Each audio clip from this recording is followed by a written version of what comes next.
We think women need to talk more openly about money because money really matters. It shouldn't be embarrassing or confusing. Join the conversation. We'll be discussing a whole range of topics which will help you get comfortable with your finances. Money Matters. Brought to you by AJ Bell. Hello and welcome to another episode of the AJ Bell Money Matters podcast. I'm Laura, and Danni, we have got a great guest on the pod today, haven't we? Yes, Laura, we've had some incredible women on the podcast over the last 3 years, but this was someone that got not just me, but also my 2 teenage daughters excited. Does that mean we're officially cool in the eyes of at least 2 teenagers? I think so, yes. I think we now have officially reached cool, although apparently cool is not cool. Straight back down again. But yes, today's guest, a speech she gave a decade ago is still referred to today as a real moment for women's rights. It's often referred to as the misogyny speech. The 15 minutes that Julia Gillard was on her feet in the Australian Parliament House made history.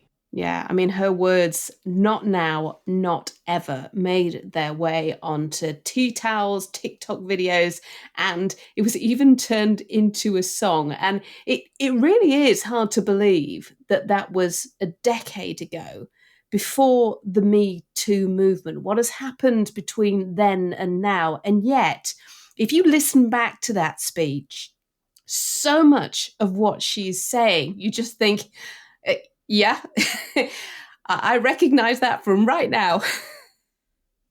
Yeah, I mean, that is not the most positive, is it? But I think it's probably reflects reality that in that 10 years, lots of things have changed, but also frustratingly, that pace of change is quite slow. And there are things that we can obviously still resonate with. But more on Julia. She was Australia's first and only female Prime Minister, and a decade on, she is now chair of the Global Institute for Women's Leadership, which has the aim of working towards a world where women of all backgrounds have equal access to leadership positions. So very much in line with what our own ambassador, Helena Morrissey, has also been calling for in the UK.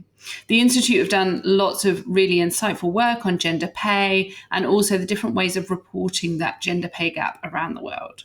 And of course, that is something that AJ Bell's Money Matters campaign has done an awful lot of work on as well, because the gender pay gap plays such a massive part in the gender investment gap. And of course, if you up the representation of women in finance, especially in leadership roles, well, that is something that also makes a huge difference, both to the way that women engage with finance, but also in terms of gender pay within the financial sector. Yeah, and so keep listening for that. But first, as always, Danni and I are going to dive into the one big thing that's caught our eye this week. So this is where we dive into a topical issue relating to finance, but then we pick it apart for you guys in a jargon-free way to explain what it means, what's happened, and how it could impact you. So the topic this week is finfluencers, or financial influencers. So this week it was announced that the Financial Conduct Authority, which is the regulator for the finance industry, had charged 9 social media influencers, or finfluencers, for their involvement in promoting an unauthorized foreign exchange trading scheme. A lot of jargon there. We will pick apart some of that. Now, we're not going to dive into the case. It's charged these 9 individuals, some of them which are well-known names from reality TV, for example. We're not going to dive directly into that case because it's an ongoing legal case. There will be a trial for it in the summer. But I think it is a really good opportunity to talk about social media, the impact that has on the finance industry, and these finfluencers and the huge rise of those on social media. Yeah, I think it's important to start with what a finfluencer, and I feel like I need to do air quotes every time I say that. Which doesn't work great on a podcast format, does it? But just know that Danni's doing that each time she says it. So finfluencer, there go my air quotes, or financial influencer. And I had a quick look to try and get a really simple explanation. And here we go.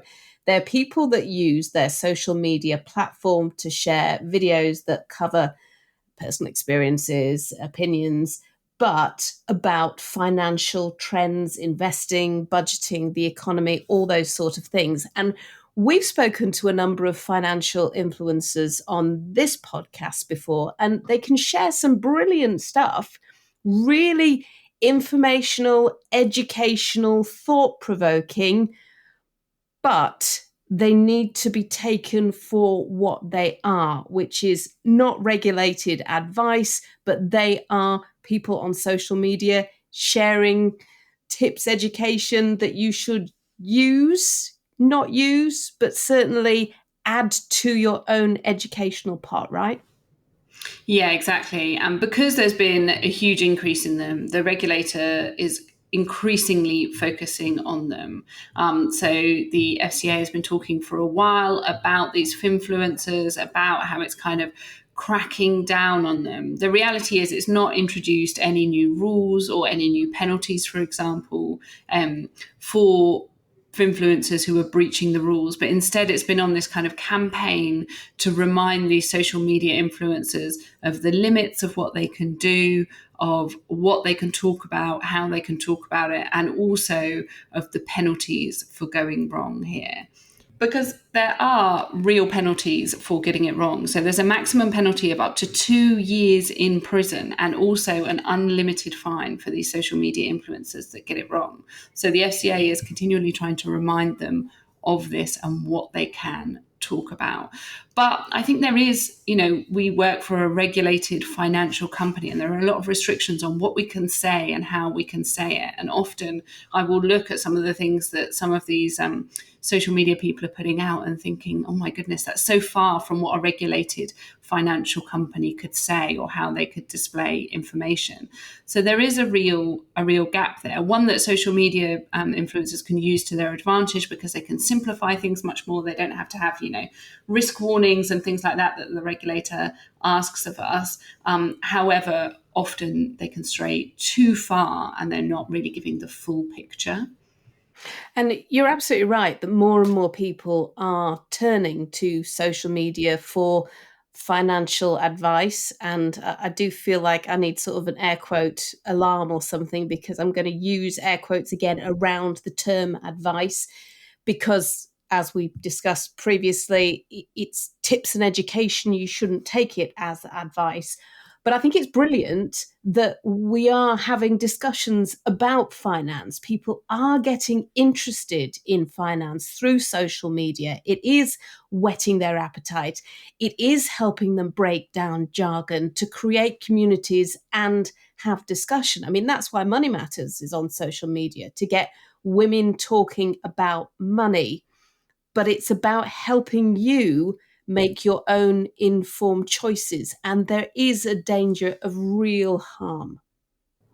There really is. And I think it's like all areas of social media. There's some helpful advice out there, some really useful stuff like you talk about, Danny, but there's also scammers operating out there or people just either unintentionally or intentionally putting out incorrect information that people might then rely on. And so we carried out some research from AJ Bell Doddle and really found that lure of social media is big. So almost a third of newcomer investors said that they use social media platforms to research their investment decisions.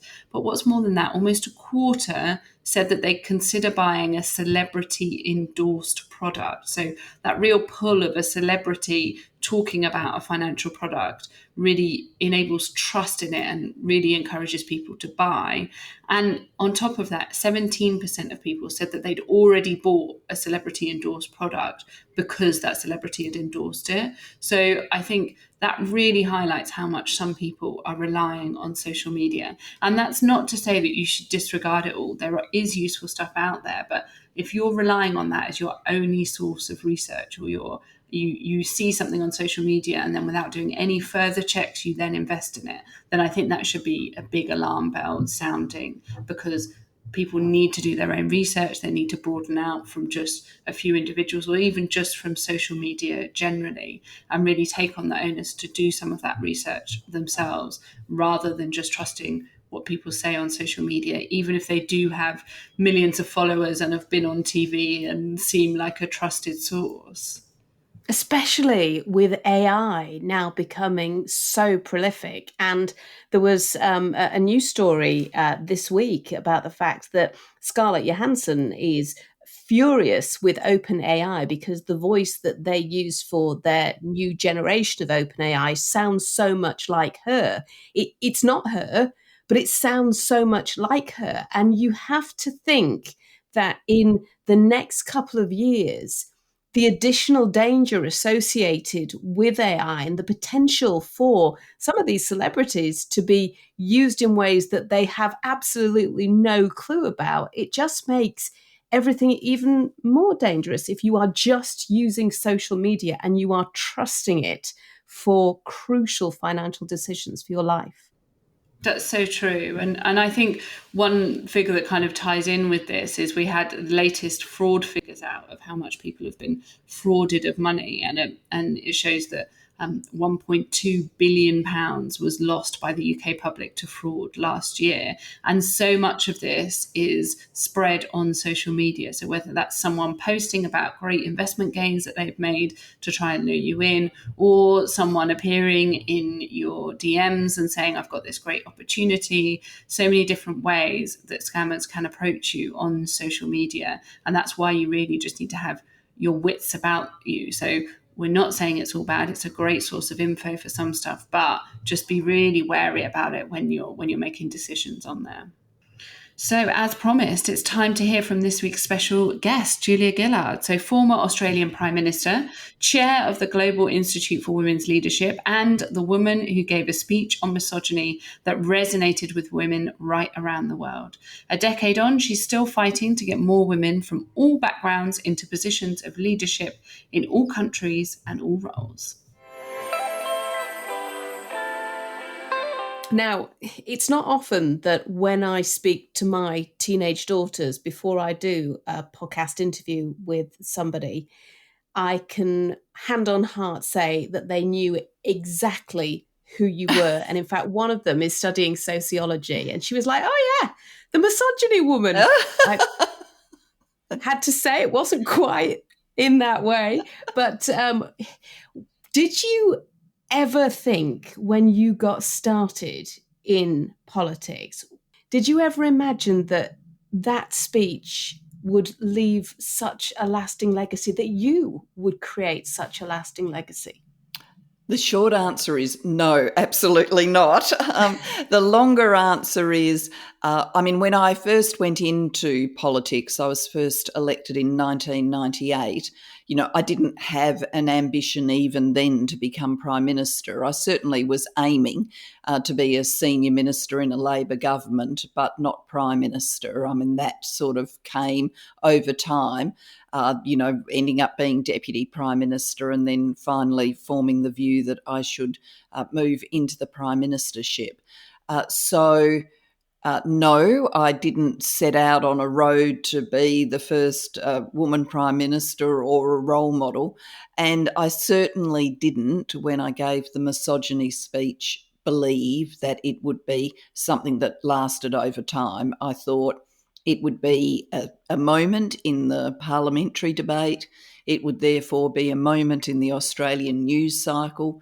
But in the way of news cycles, then it would be gone and that would be it.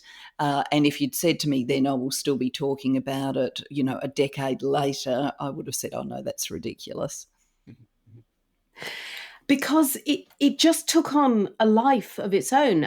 It was on tea towels, it was on TikToks. You were approached by people when you went right around the world and they knew you and they knew your words.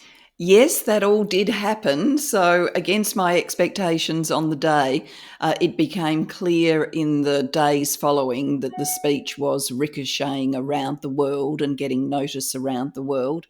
And the moment it really came home to me that this, lived and breathed in the real world as opposed to just on the pages of newspapers or in social media is relatively soon after giving the speech. I went on a prime ministerial visit to India and was looked after by Indian security services as well as some of the Australian security.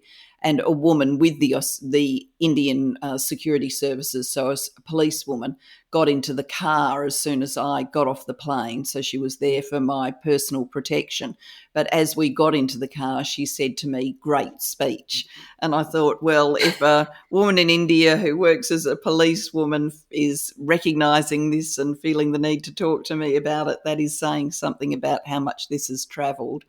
And I now think in many ways it's something that is beyond the parliamentary moment in which it was given. It's in some ways even beyond me, but it's become a kind of anthem for women and girls who know that they still go out and navigate a gendered world, and, you know, to get the energy to call it out as you see it, to deal with it as it comes at you. People have come to rely on that speech, which is heartwarming for me. And I'm a huge advocate and believer and activist for the cause of gender equality. So any contribution I can make in that regard, I'm happy to make. It resonated. It still resonates. And that's the tremendous thing. As you say, it's gone beyond just a speech that you gave in Australia.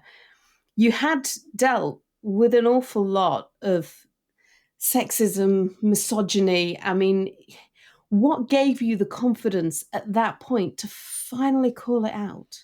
Well, really, it was the parliamentary circumstances of the day. It wasn't a planned or deliberate decision by me. For a whole series of reasons, the theme of the question time that day was going to be on sexism. And question time is kind of like other Westminster parliaments, though the Australian version is a bit more hard-hitting, a bit more robust. But it is a time when anybody in the parliament can get up and ask the Prime Minister or indeed any other minister a question. So I knew that the theme of that day was going to be sexism. I had prepared to go into question time. I hadn't prepared to give a speech, but what happened when I got into the parliament was the Leader of the Opposition moved to effectively replace question time with a debate, and he gave a speech, and I had the amount of time that he was speaking for to jot down some notes, and it was off the basis of those handwritten notes that I gave the misogyny speech. So it wasn't, conscious or planned. And if it had been planned, if you'd said to me a month or 2 months before, on the following date, you should give a speech on misogyny, and I'd written it out, I wouldn't have given that speech. I think the power of that speech is its immediacy. It came from the heart. It really felt like that. And I think that is part of the reason it was so powerful. And I had no idea. You'd literally just written it from notes, because it just kept hitting chords with me at the time. And it still hits chords with women today, because there will be an awful lot of women in the workplace today who might be listening to this podcast that are having to deal with a difficult workplace. How do you get the confidence? What would you say to them to try and lift yourself up, deal with imposter syndrome, get the confidence to try and deal with it? Well, first, I would say to women, it's actually not about them. I think women go out into the world and hit gendered barriers and then think this is a lack within me. It's not. We are navigating a gendered world where the structures have been devised in days gone by, where men were the wielders of power and the deliverers and developers of institutions. I mean, if you look at the institution of Parliament, obviously hundreds and hundreds of years old, and for the vast majority of its history here in the UK, and this is also true in Australia, for the vast majority of its history, an institution which was only home to men. So the rhythms of it, the styles of it have been developed by men for men. That is also true of much of the business community.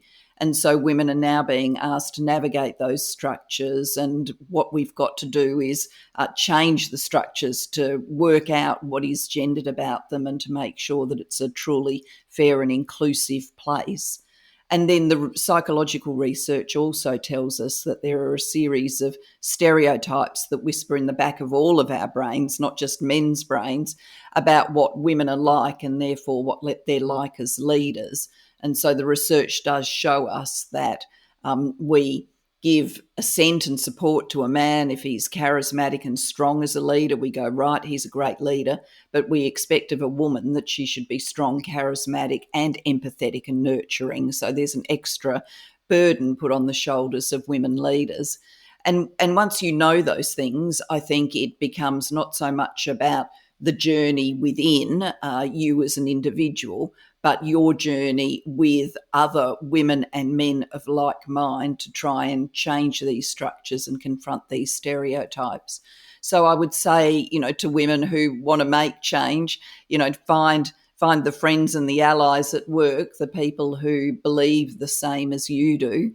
Analyse the data. I mean, if you're in a workplace, for example, where at the starting ranks, it's basically half men, half women. But when you look up the hierarchy at the top, it's predominantly men. Work out why are the women dropping out? What's going on? Is it a work and family life policy issue? Is it some skew in the assessment of merit? Is it some old boys network going on in terms of who gets promotions or great training opportunities? And then work to dismantle those barriers. I feel from my own personal experiences, because I'm now in my 50s, so obviously I've been in the workplace for 30 years, I do feel like there have been improvements, big strides forward in some ways. And certainly when you're talking about that speech, you were saying over a decade ago, it was before Me Too. Mm. So things have changed in some ways, but nowhere near that kind of utopia. You're absolutely right. I mean, we should always celebrate success, otherwise we get demotivated. And I think, there have been so many successes along the way. I mean, earlier generations of women were effectively excluded from the workplace. I'm not sure of the history here in the UK, but I know, for example, in Australia that it was in the 1960s that the bar on married women keeping their jobs in the public service was removed. It was in the early 1970s that the Sex Discrimination Commission came into existence, and the industrial relations machinery finally said that a man and a woman doing the same job should get the same pay. Before that, for an identical job, it was legal to pay women less. One of the things that happened when I was in Australian Parliament House is what had formerly been the non-members bar was turned into a childcare centre, with many people joking that behaviour therefore went up as a result compared with the behaviour in the old non-members bar. But all of these things are just, emblems that times have changed. Women are included at work. Educational gaps have certainly closed. Women want to have great careers. Many businesses and institutions have been quite thoughtful about work and family life policies and a series of other things to make it easier for women and for men to put caring obligations and career achievement together. And yet with all of that, when we look at the statistics, like the World Economic Forum telling us that it will be well more than 100 years before we achieve gender equality globally, when we look at the number of women CEOs of FTSE 100 companies or 250 companies, we still see the rate of change is glacial. It's telling you that there is so much more to do. And I think we all know in our own lives of women in their, late 40s, 50s, who were on the cusp of knocking on the top of the absolute C-suite, who decided to give it away because they were finding the environment too male, too different from the sort of environment that they wanted to be in all day, every day. So with all of that happening, it should energise us and say, yeah, let's get on and do the rest. Because that's the important bit that we do seem to be missing from the equation, those women taking that next step into leadership, and they are the big earners. So it impacts not just the numbers, but then it also impacts how organizations address those gaps. Because if you have a woman in a leadership role, chances are she's going to think differently about women. Yes, I think that is true. I mean, there is a, urban myth, is that the right terminology? Anyway, a belief, I think, that lots of women who get to the top as the first then kind of pull the drawbridge up after them, that they quite like the sort of queen bee status is the terminology used. And when, with my great friend Ngozi Okonjo-Iweala, who's now the Director General of the World Trade Organization, we together wrote a book on women and leadership. We actually looked at this so-called queen bee syndrome. And what we found from the research is not so much that women, pull the drawbridge up after them, as many organisations say to themselves once they've got one woman or a couple of women through, oh, that gender equality thing, we've ticked that. Oh, have a look, now on our board, we've got, one woman, two women, three women, or in our C-suite, we've got one woman, job done. And it's because companies and organisations settle for that kind of expectation that that's enough, that you don't get more women coming through. I actually do believe and have certainly seen that the vast majority of women who get to leadership positions do spend a healthy proportion of their time trying to work out how to make it better for the next woman and the next woman and the next woman. And that's something that you've been doing with the Global Institute for Women's Leadership. And I know that you've done a lot of work on the different ways of reporting that gender pay gap. What are you seeing and why is that important? Yes, we did a comparative study around the world of gender pay gap reporting legislation to try and drill out what would be best practice. And happily, the current government in Australia built on that research and did change its gender pay gap reporting. What we've seen is that the more you can get transparency. So for organisations of a certain size, and obviously there are, reporting burdens that get too much for very small organisations. But once organisations get to a certain size, if you require them to give you comprehensive data and you make it public, and the making it public matters, then it does drive the impetus for change. And we've seen that here in the UK where there is a great public reporting. There's also great public reporting now in Australia.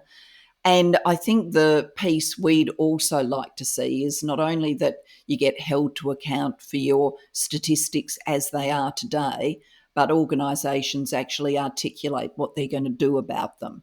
And I think that that's fairer to organisations too, because the statistics tell you a story, but we need to understand the issues behind the story. In some organisations, some professions, it's true to say that the historic pipeline of who got those qualifications was so skewed that an organisation with the best will in the world can find it very hard to recruit women. And if that's the story, we should understand it because it's a pipeline problem. But for many other organisations, there are at least half the people in the pipeline are women, but they're not being selected or they're not being nurtured, they're not being retained through to leadership levels, and that's on the organisation to be very active about.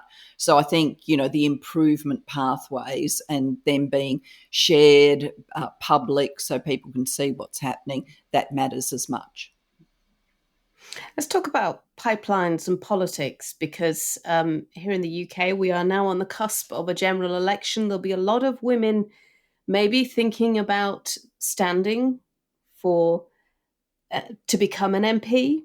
We've got social media now, which can be an incredibly difficult place for women to inhabit. And if you are a social figure, if you are in a position of power, like potentially becoming an MP, many women are incredibly reluctant to put themselves out there.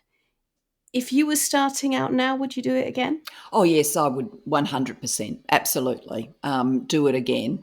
And I did for a part of my period, certainly my prime ministership, live with the toxicity that there is for women on social media.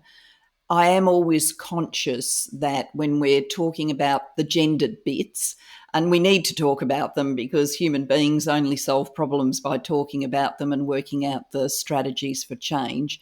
But when we do that, we're inevitably shining a light on the hard and negative bits, and maybe we don't spend enough time shining a light on the wonderfully positive bits.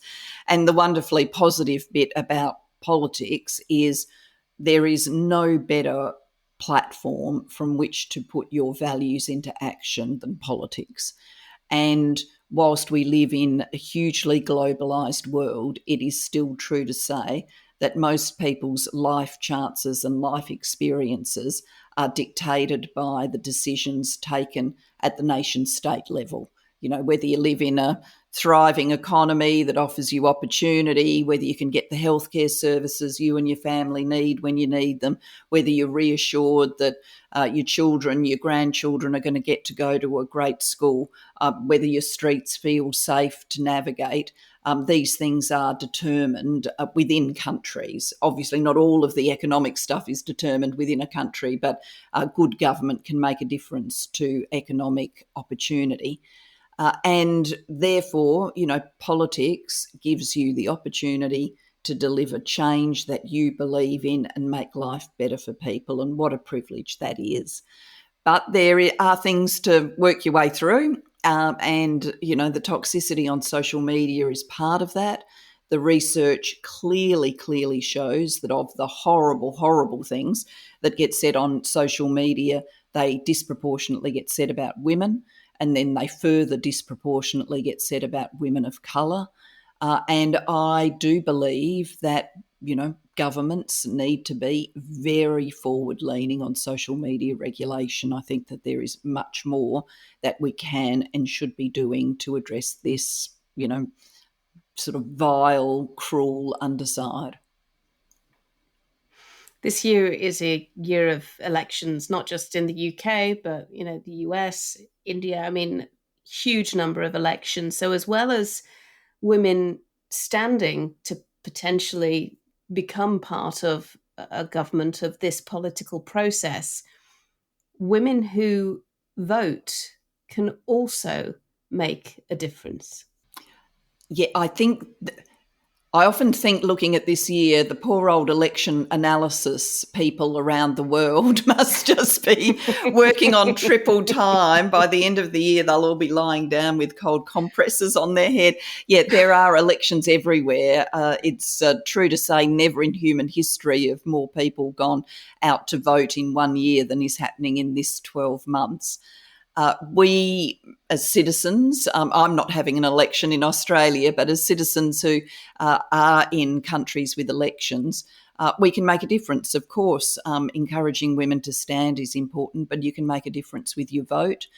You can make a difference with the dialogue. You can press your political candidates in your local constituency to tell you what they're going to do for gender equality, tell you what they're going to do on policies that really matter to your life.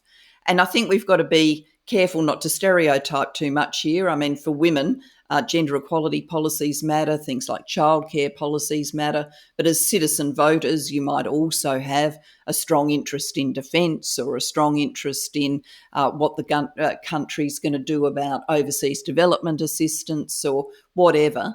But you can, you know, press from your perspective as a woman and press on the issues that matter to you, and we should all be doing that. And of course, right now, one of the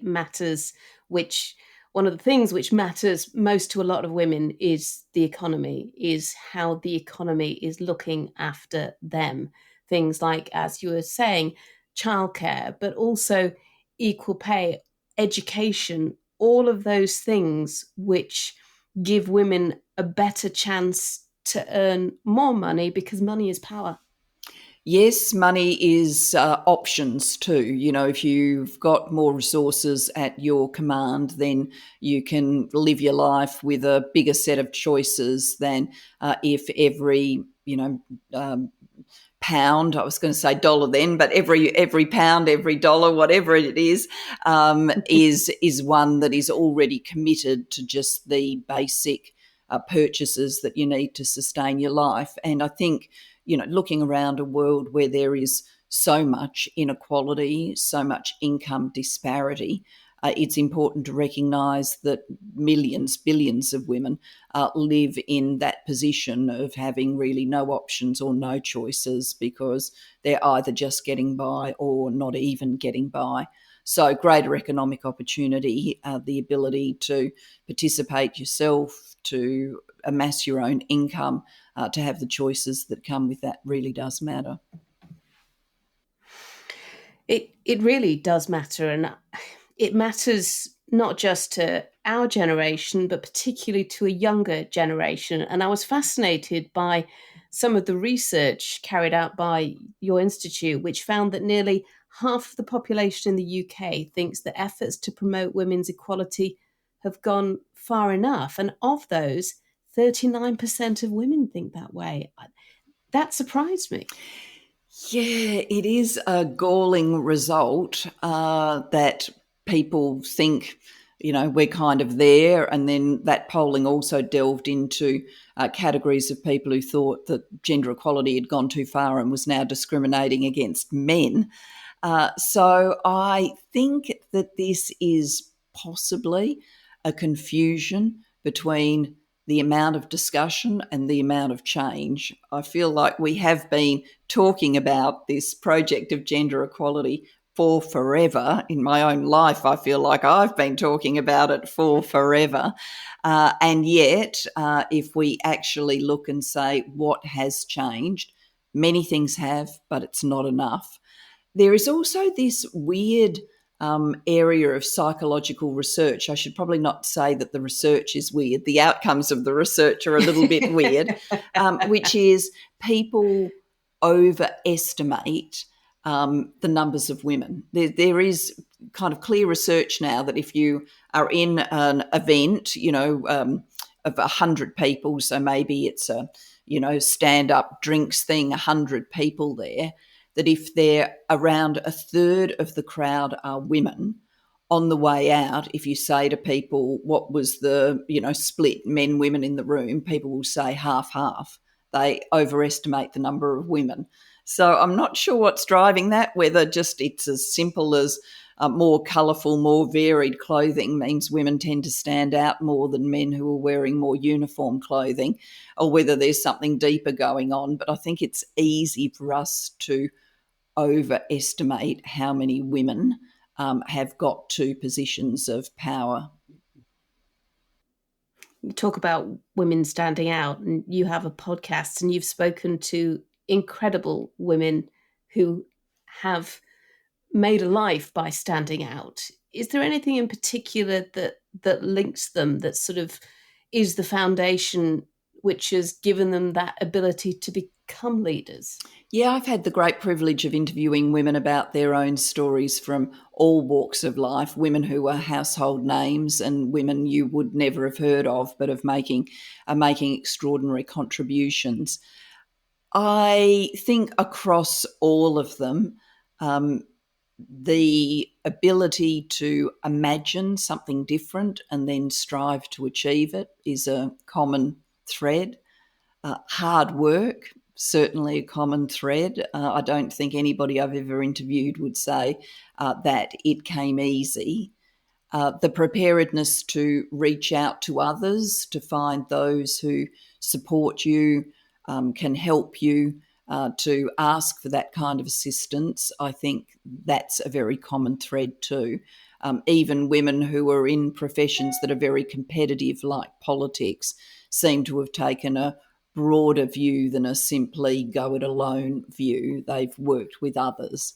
So I think they're the common threads. The podcast is continuing, and it's called A Podcast of One's Own, which is modelled off the Virginia Woolf statement that a woman needs a room of her own if she is to write. So we've got a podcast of one's own, and we're still proudly telling women's stories. But we've also diversified this year, and we're running a book club. So for anybody who wants to get in and share some discussions about wonderful books, please hop on the podcast. the incredible Julia Gillard. What a great pleasure it was to talk to her. And you can find her on social media. As she said, she has a podcast, a book club, and she has a number of her own books that she has published on women in leadership and Not Now, Not Ever, which you can find from all good booksellers. And Danni, did you manage to get a confession or a dilemma out of her?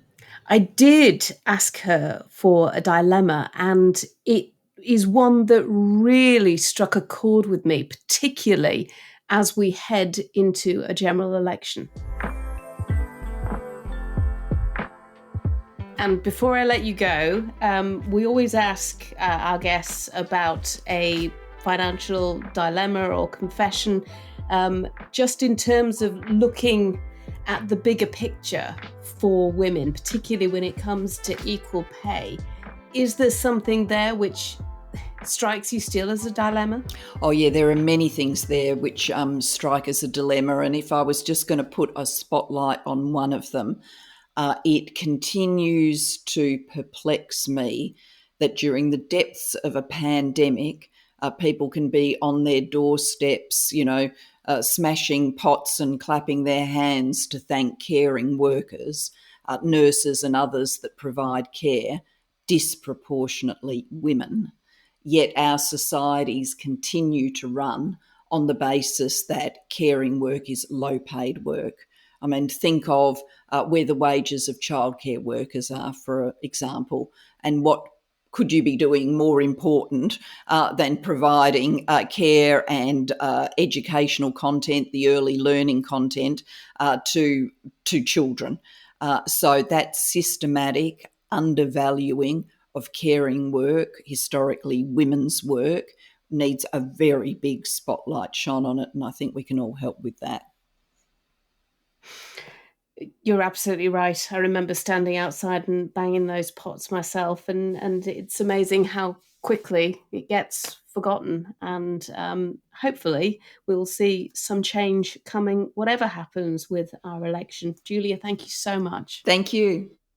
Yeah, it's such a topical one at the moment, particularly politically in the UK. We've had the Chancellor being quizzed on how carers' allowance works just this week. And I think the whole issue of childcare is going to be one of the key battlegrounds in this election. And it's going to be so interesting to see what each party comes out with. So a very topical one, but one that we're all too aware of. Yeah, thanks so much to Julia for speaking to us. For more information about the work that the Global Institute for Women's Leadership is doing, do head to the King's College London website. And next time, we will hear from the fabulous Arlene Phillips, choreographer, hot gossip creator, and former Strictly judge. She's going to be talking about where she got her work ethic from, why she's still taking on new challenges at 80. Oh my goodness, she looks good. And being the only woman in the room often throughout her career. So don't forget to subscribe to the podcast wherever you listen. Give a nudge to other women who you think might be interested, either in this episode, previous ones we've done, or for Arlene coming up. And sign up to our newsletter community so you don't miss out on any of our interviews, events, or articles. You can go to ajbellmoneymatters.co.uk to sign up there, or you can follow us on social media. We are at AJ Bell Money Matters. And thank you for listening.